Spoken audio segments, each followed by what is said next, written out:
while we are getting everybody settled, there was few questions left from earlier. I really will ask Dr. Peter Libby. The question was, how do you address elevated Lp(a) in patients with no other risk factors? Lp(a) is by itself a very potent cardiovascular risk factor. It's causal, as shown by not only observational epidemiology, but by very concordant genetics, human genetic studies. I take it very, very seriously. Everyone, according to the European guidelines, and me, should have a measurement of Lp(a). It's very stable in adult life, so you should get a measurement because you'll pick up people with high Lp(a). It's also causal in calcific aortic stenosis. It is the skyscraper in the Manhattan plot of the genome-wide association studies of aortic stenosis. Fortunately, because we've had no proven or really effective pharmacologic therapies in the past, we have 2 RNA therapeutics that are in clinical evaluation currently. We have an siRNA and we have an antisense oligonucleotide, which is targeted using the GalNAc strategy, so you can decrease the dose and markedly reduce some of the adverse effects with first-generation RNA therapeutics. So the horizon is bright. The trial which is underway is called Horizon with the ASO, the antisense oligonucleotide. So please, if you see a patient with coronary calcification or coronary disease and calcific aortic stenosis, grab an Lp(a), and you should do cascade screening when you find a patient with high Lp(a). You should ask them to discuss it with their offspring and siblings because there's a very strong genetic codominant transmission of high Lp(a). So this is a very important risk factor. It's one that's becoming actionable, and I would definitely pay attention to it, even if there were no other cardiovascular risk factors evident. Fantastic. Great. This is a question always comes up. So now actually, you know, when Dr. Narula was looking, Dr. Narula was answering the questions, Dr. Liran Blum, he has asked numerous, the top questions to everyone. And here we have 2 questions, one for Dr. Fry first. COVID has indeed changed the conversation. Payers often use the term value to help motivate changes, such as in value-based purchasing and managed care agreements, etc. However, seems that the only true benefit is to improve the bottom line, i.e. decrease cost, rather than actually proving that any of their proposed changes are clinically meaningful or improve patient outcomes. What are your and ACC's approach to these payer changes in trying to focus the transition to true value, patient-centered, clinically meaningful, which I think would then help get physicians to support these transitions as well. As you remember in your talk, you did say the patient-centered is a very common term. Everybody wants to use it. But what does this all mean? So I think it's a very intelligent and varied question in this COVID era. Yeah, a very tough question, very pertinent one. So there's a lot in there. I guess I would say that what true value is, as is intimated, is not just reducing cost. It has to be about improving outcomes. And in almost every instance where we have looked at improvement in quality, it has secondarily led to reduced costs. So focusing on quality outcomes, very important. Second thing, and key to the issue of patient-centeredness, is asking the patient, what is the value to you? You know, that's what it, in many cases, it all comes down to. Functional capability, quality of life, ability to work, all of those very important things. So that requires us to incorporate patient-reported outcome measures into everything that we do. That's a goal of the guideline optimization and also the registry optimization that's going on among the college right now. So I think if we can ask the patients what value means to them, if we can understand that doing a better job, getting a better outcome is what ultimately leads to lower costs. And the last part of that question that I think it implied was, is this just something that payers are focused on in terms of reducing their cost, maintaining their financial health? That begs the question regarding the payment system. I think as we move to a risk-based approach of paying for healthcare, we will do things that improve the quality and lower the overall cost of delivering that care, and patients will be the ones who will then decide whether this has value to them or not. And as you showed also, there will be less medical care cost, but insurance companies, their bank balance keep going up because they didn't decrease any premium to the patients. Patients required less medical care, less expenditure, but there was still remain discordant, which should be that if you are using less medical care, then should have given 10% or 15% reduction in their premium. Yeah, I think time will bear that out. I'm sure if you were an insurance company executive, you would say, well, let's see what 2021 and 2022 do in terms of will there be added expenditures that they'll have later on, but that remains to be seen. Okay.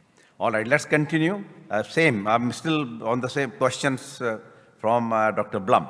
Now, thank you, Dr. Mehran. Seems there is some conflicting data regarding superiority of specific P2Y inhibitors, i.e. ticagrelor versus prasugrel, and perhaps less likely clopidogrel. So if we move forward with monotherapy only post-PCI or ACS, do you suggest a preference of one or the other, ticagrelor or prasugrel, assuming no history of stroke? Seems ESC is moving forward with monotherapy, dropping aspirin, faster than ACC. What do you think that is?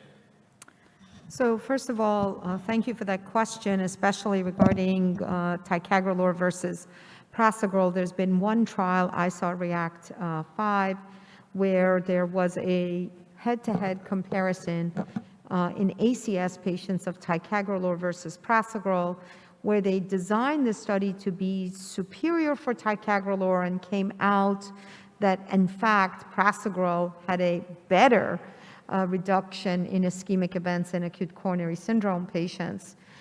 And it was a dilemma when you look at that, because if prasugrel would reduce ischemic events, then it should increase bleeding, because it just the math didn't work when you look at it, because the bleeding actually looked to be in favor of prasugrel as well. It was like a wonder drug, reduces bleeding, reduces ischemic events, and that just didn't make sense.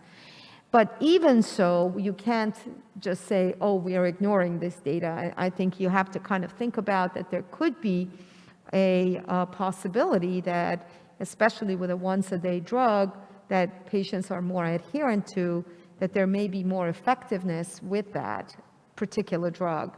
So it needs to be tested in a prospective way, most likely in a blinded way, because we're already all very biased, and hopefully that'll take place. But that doesn't talk about monotherapy, and I think where we are now with P2Y12 monotherapy, I'd be very reluctant to go to clopidogrel monotherapy if I don't know my patient is responding to clopidogrel with a very, very large ischemic burden. So if I were to do that, I would want to be testing. And if they respond to clopidogrel, it seems like that might be okay. Prasugrel monotherapy has never been tested, but I can't imagine that it's going to be different. And the only drug that has been tested for monotherapy in a prospective randomized trial with really good, good results, no change in ischemic events, reducing bleeding, is ticagrelor. So I hope that answers the... Yep. And the other question is, why ESC guidelines, it was a follow-up question, while ACC so lags behind No, of the ACC trial, and doesn't ESC lag. keeps coming with the guidelines. Let's correct Dr. Blum that ACC doesn't lag behind. We never do.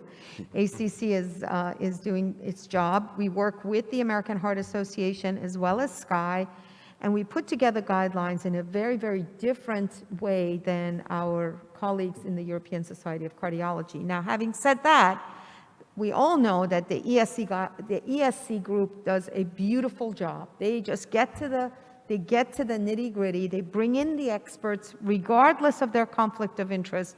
They just put them at the table and they trust them to put forth, because these are the great experts. The difference in the American guidelines is that all of the experts who also, like myself, are conflicted, we don't get to vote. They're very rarely, we have to have people with no financial conflicts because of the perception of the conflict that could muddy the water. And that has always been the flag that I think we're very proud of, that we're separating ourselves from industry. But I believe, and we were having a discussion over lunch with Dr. Libby, that there has to be a middle ground. We absolutely must be thinking about the middle ground, and that's part of the guideline optimizations that we're looking to do, because we need to be facile, nimble, able to come forth with the best evidence, with our best experts that, by the way, have conflicts of interest. So we need to be able to put forth the evidence. I mean, there's no question in every aspect. We keep quoting the European Society guidelines, and rarely even PCI guidelines. We are 8 years ago, then they keep a little bit of focused guidelines. It's exactly 10 years since the ACC has put out a PCI guidelines. They will be coming out soon. But also remember, the process is a lot more different. It's much more, there's a lot of check, overcheck, recheck, public viewing, anybody who wants to say things. It is a tremendous, and we have to get all of the societies to say, yes, we agree with this and we endorse this. And imagine when you get like 6 societies to endorse a guideline when there are conflicts that have nothing to do with industry, but surgeons versus interventionalists kind of thinking about different things. Maybe Dr. Fry wants to of course. say a word. Yeah, just to Dr. Bloom, I would say we're working on it. Number 2, the redesign of how the guidelines are rolled out, as Roxana alluded to, is changing to be both more useful and timely. So to be produced in a modular fashion so that on an annual basis the guidelines can be updated without having to rewrite the entire document, to bring forward new science while still maintaining the objectivity of avoiding the conflicts of interest. So. Okay. And we're ready. 2 very important questions again from Dr. Blum. Excellent presentation, and thanks for the informative presentation. One is, any comment on the incidence of significant mitral stenosis post-clip and its management? Yeah, I mean, having done this procedure for so many years, that's possible. But before we release the clip, we always have to make sure the gradient, we measure the gradient. So we rarely release a clip where we think that there could be a gradient and can cause a mitral stenosis. But if it happens, because it can get fibrosed and a lot of things, but what can happen, which I never mentioned, is actually detachment. That is something we do see and can happen, giving rise to more mitral regurgitation. So in any of this both situation, we may have to go back and get a surgeon's help again. Any particular gradient which you will not release the clip? Because as mentioned, before releasing the clip, you grasp the leaflets, and before releasing, you check the gradient. And what is the gradient threshold that you say, well, now I don't want to change mitral regurgitation to mitral stenosis, which may be even tough to treat? Yeah, which a gradient of about 7. Yeah. So 7 is the cutoff. cutoff. So if you made more than 7, you will not release it. It will come out as an unsuccessful procedure, which is okay. No, yeah, nowadays what's happened, like I showed you, we go with 2 clips. So it's rare that we will do 1 clip. So we'll do 1 clip, the gradient usually about 2 or 3. If when we are ready to release the second clip, then the gradient, jumps up to 8. That's the time we'll say, okay, now let's not release the second clip. So we will just leave the person with 1 clip. So moderate to severe MR has now become mild to moderate. With the medical therapy, they still do very well. Okay. Now then, another question. You mentioned post-clip prognosis based on TR severity. So is the presence of significant TR, either moderate or greater, is a contraindication to mitral valve clip to begin with? Can you comment on the role of mitral valve clip device for tricuspid valve repair as well? Yeah, interesting. So actually it's the other way around. So if you have severe TR, I'm just saying if you have a patient, you have moderate to severe tricuspid regurgitation, and you also have moderate to severe or even moderate mitral regurgitation. You always want to fix the left side first before you think the right side has to be fixed. So that is how it goes. So fix the left side, see how the patient does. If the tricuspid regurgitation, so the one slide that I showed you, the residual tricuspid regurgitation is after treating the mitral regurgitation. So those are the patients who do poorly. And right now when we are doing for TriClip, which is triluminate, that is the entry criteria also. Anybody above moderate mitral regurgitation cannot be part of the trial. So treat the left side and then come to the right side. So there basically the tricuspid clip is also available for selected patients. Yes. And so. Okay, now Roxana, for you back again. Should clopidogrel be used now instead of aspirin for primary prevention approved patient? It is by some number, but doctor's name is not there.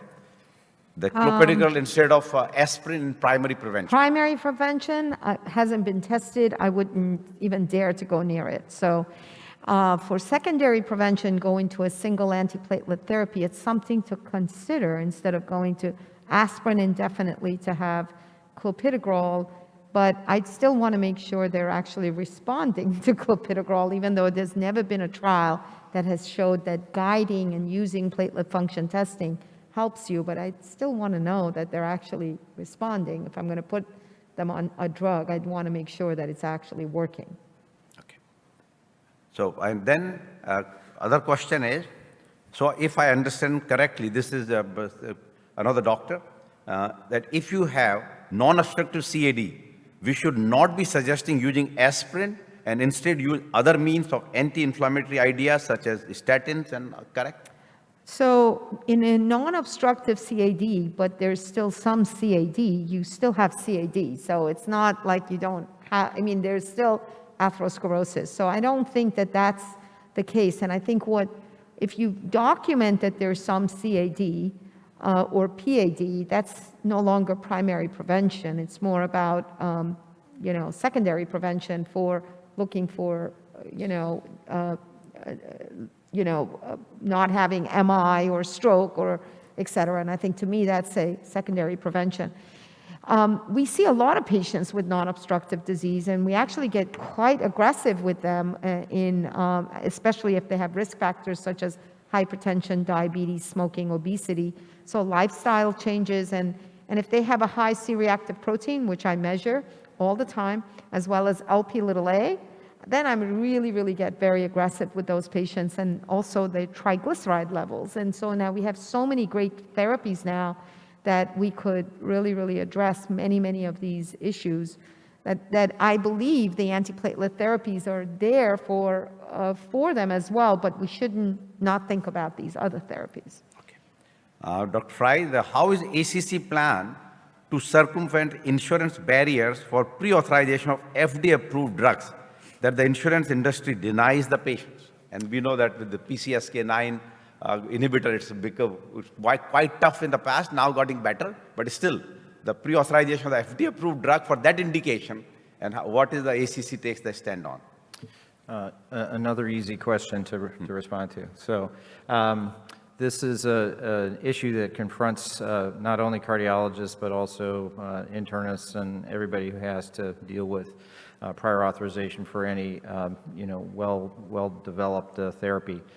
This is being addressed at a national level, although most of the regulations around pre-authorization occur at a state level. And there are examples across the country in Ohio, Kansas, Texas, where successfully advocacy led by ACC at a state level has put in place legislation that has been, I won't say curative, but has been an improvement. Probably the most important of which has recently been in Texas, where the concept of gold carding, or demonstrating that you have been a good actor in terms of prescribing medications over a period of time and subjecting to an annual audit to look at your performance. That's probably the way forward. Again, I think much of this will change as the payment system changes, when it becomes such that you hold the risk in terms of taking care of the patient, you will determine what is the best therapy for that patient. But in the time being currently, this is front and center for state-level advocacy for the college and also nationally. This was part of our legislative day conversation with national legislators this past weekend, too. I just want to underline the work that ACC does on advocacy. It's an incredible, we spent this entire week actually online with Senator Chuck Schumer's office, all of the local and state representatives. We have ACC volunteers that are completely committed to talk to them about all of these issues and to make sure they understand what it is that we're going through. ACC is working tirelessly on this, and advocacy is an incredible arena that ACC has worked on for the last many decades and has helped physicians, not just cardiologists, that even the general physicians who are feeling these pains to be able to endure them a little bit better by having our state legislatures and local representatives understand what it is that's going on, because a lot of this is lost in translation. And when we get in front of their offices and tell them that it's through telehealth that I'm able to actually take care of some of these elderly patients that cannot come into the office to see us, they better understand that they shouldn't be getting rid of the government subsidies that they're doing for some of the telehealth, for example. It was really enlightening. I can't tell you how important that is. And it's the money that the membership is who's supporting this. So if you're a member and you haven't paid your dues, pay your dues. It's really, really important for ACC. There are two other things I would say. So, and those are superb points. There's actually a tool online on acc.org. It's called the PAR tool, P-A-R-T-O-O-L. And it is a database that captures problems with prior authorization. Because that's what we need, is we need data to be able to go to legislators and regulators and say, this is the percent of time that we run into this. Anecdotes don't work. We need to bring data. So that's something you can do. The second thing is, again, at the state level, as ACC chapters, is to go to the State Department of Insurance and to work directly with the regulators, the people who have put in place the regulations. That is as effective, and that's what led to the changes in Texas, rather than having to rewrite the laws. Now, Muthu, the question for you, one is that there are ACE inhibitor and hydrochlorothiazide or diuretic combination, but any of this aldosterone receptor, mineralocorticoid receptor blocker combination will be coming in the market soon? Yeah, so those are in development of combinations with, for instance, the SGLT2 inhibitors as single pills. That will certainly help with ease of use in terms of simplifying dosing for chronic conditions like heart failure and chronic kidney disease. I suspect, though, that cheaper versions of especially some of the generic therapies like spironolactone will still be the most affordable option, because the newer combination therapies are going to be branded and likely more expensive. So now we have two last questions. It had been a so interactive session, superb. One for Roxana, one for Anu. One is actually Dr. Graf. The earlier few questions have been asked about the clopidogrel alone, and so that is aspirin for carotid disease. And how severe does the carotid disease have to be as a primary prevention? Yeah, it's a really good question, and I think I'm putting my patients, a lot of them, on aspirin and sometimes in combination with clopidogrel for prevention of stroke, because the stroke prevention has been quite strong there. So I've done some dual antiplatelet therapies in those patients. So because Dr. Fuster this morning emphasized that even calcium score versus carotid intimal thickening, they're kind of neck to neck in terms of risk factor prediction, as a baseline risk factor for the future event in healthy people. So carotid thickening or carotid lesion, even mild one, are coming up. And I think, I'll just add that I think a lot of the questions have the same flavor of the blurring the lines between primary and secondary prevention, in that as we disseminate more sensitive tools, especially imaging tools, to identify atherosclerosis at an earlier stage. Secondary prevention therapies like aspirin and statins will be indicated for those patients. Exactly, because I think once you make the diagnosis, it's no longer primarily preventing. CAD is an event, as far as I'm concerned, so, or PAD, or any. Therefore, answer is that even once you found even a mild degree of obstructive disease in the carotid, it's a kind. Well, I'm quite aggressive, not, as soon as I see any of those, I'm very aggressive on baseline risk. So I look at all of the risk parameters, making sure they're hypertension, diabetes, hemoglobin A1C, all of those other parameters are taken care of. Doesn't always have to be antiplatelets, but then antiplatelets when you have a pretty high-risk patient. Beautiful. Okay, last question, Anu, for you. That are there any cases that you would implant left atrial appendage occlusion at the time of mitral valve clips? We ideally don't do that, but there have been requests actually saying, because they think we are very close by when you're coming out to another procedure and come out. But there are two ways you can deal with it. One of the indication is that you have atrial fibrillation, concomitant atrial fibrillation, and patient cannot take anticoagulation. So you want to do left atrial appendage closure. So if that is there, yes, we do that procedure at the same time. But if the condition is that paroxysmal atrial fibrillation now has mitral regurgitation and we're doing a clip, that's the kind of case we would likely not do it. We hope by doing a clip that, LA size or paroxysmal AFib will not recur. Yeah, and actually just to emphasize to the way our reimbursement pattern is in America, no matter what you do, the assignment goes to the highest DRG. So you did a mitral clip, and you do any other procedure with mitral clip, left atrial appendage, it will be part of the same DRG. So hospital will end up with losing money on those cases, the way system is here. Compared to outside, these combined things are done at the same time because there's additional separate cost. So this is one of the reasons. So yes, there are some trials are being done even at the time of the tower. That should you put a left atrial appendage the occluder. And so that trial is ongoing at present, but key issue remains that combine same, that PCI and tower, we rarely do.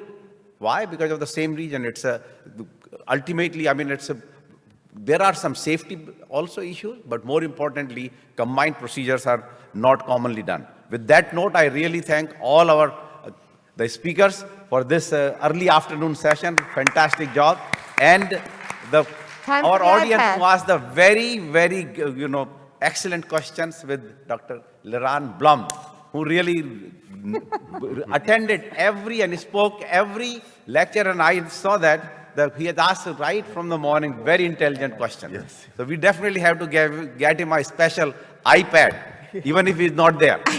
Those who are here will get the iPad in few minutes once you're done with the last presentation. He can send us more questions through the iPad. Yeah. Okay. Be careful. Thank you.